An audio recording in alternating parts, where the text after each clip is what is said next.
Hi Aquarius, here is a general look at your solar chart for July 2016 and looks busy. It looks like you will be dealing with lots of details and getting to grips with things, organizing things, being hands-on, being practical, conversations with service providers or health providers, you as the service or health provider as well, and just being useful and being of assistance, being of service. That's the position of the Sun, Mercury and Venus. And then Venus moves out of there on the 12th, Mercury moves out of there on the 14th, and the Sun moves out of there on the 22nd. So around about just before mid-month, then you get a lot of emphasis on your partnership area or your close relationship area, or very much being in an information exchange with somebody who is maybe temporarily in close relationship with you and feeling maybe something of a rapport. Before I continue with that, I just want to mention Saturn. Saturn is close by a degree to Neptune, has been over June.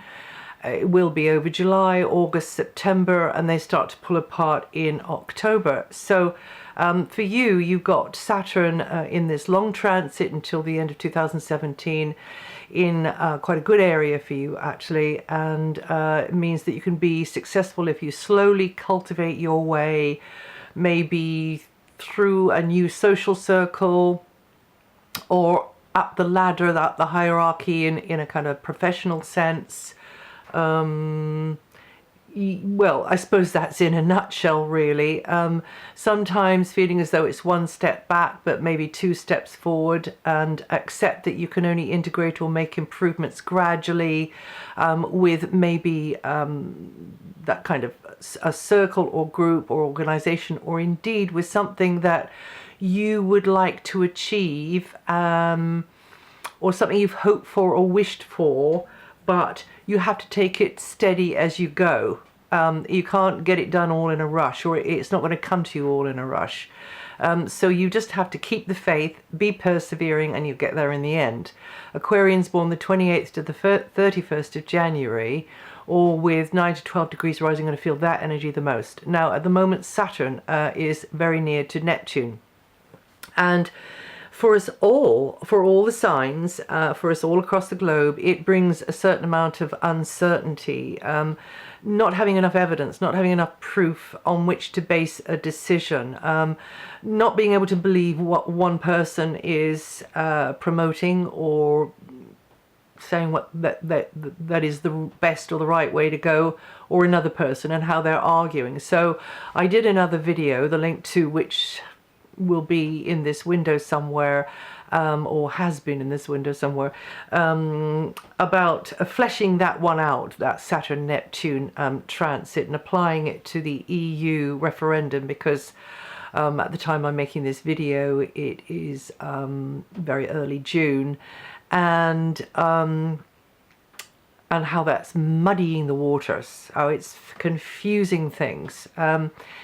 Because you know the aspect doesn't help, but then it's like people haven't got enough to go on, really. A lot of people are saying that. I have been saying that anyway, and those are the ones that really wouldn't have given it a second thought if all of this, well, if the referendum hadn't been called in the first place.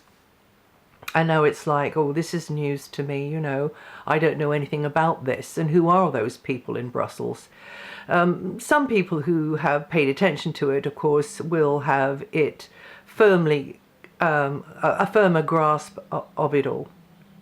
Now, just now, so that's on the other video, and also the US elections. I've sort of, you know, those two start to pull apart in October, though. However, you will still have Saturn and Neptune, and they're both in very flexible, changeable signs, mutable signs as well. So it's like blowing hot and cold.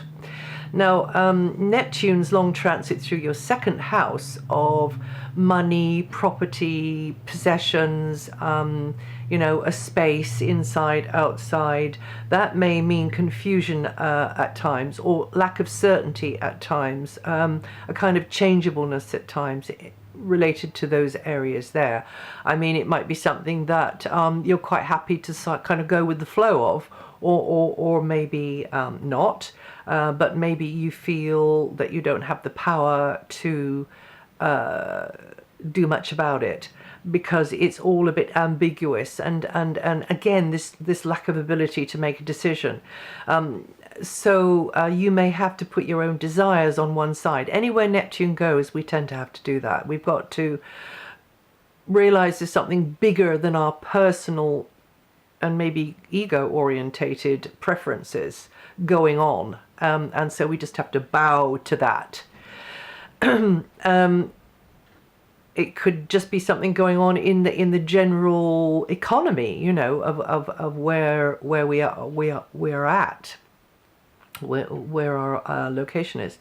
You may have to do that. You should avoid getting involved in anything risky, you know, with the boundaries are likely to be blurred. Who said what? You know, did A mean what I thought they meant? Did B really say that, or did B really think that I meant this? That sort of thing could be going on related to that area there, which of course is not the best to have in a kind of materialistic area like the area of finances and property. So, but in the general sense, putting aside what one would prefer for the greater good could come in another way, you know, like you being connected to charity, a charitable organization, or a good cause in some way, or indeed your understanding that there's certain things you can't have at the moment because they will flourish much better in another way, you see. Okay, so it depends where you are in your life and what age you are and what stage you're at in things. So I can't get any sort of, because the thing about Neptune is you can never get really, really clear about how Neptune will manifest, really. So generally the sacrifices, now Saturn is close to Neptune though, this is different. Saturn has boundaries. Saturn's got structure. Saturn likes rules and regulations. This is an opportunity here for you to push forwards with a long cherished hope or plan to capitalize on assets, whether they be material resources or your own talents. And this, you know, this is a long transit of, I mean, it's a short transit compared to years, but it's a long transit in this year. So to do so in a methodical, disciplined manner, and you should see a good result down the line.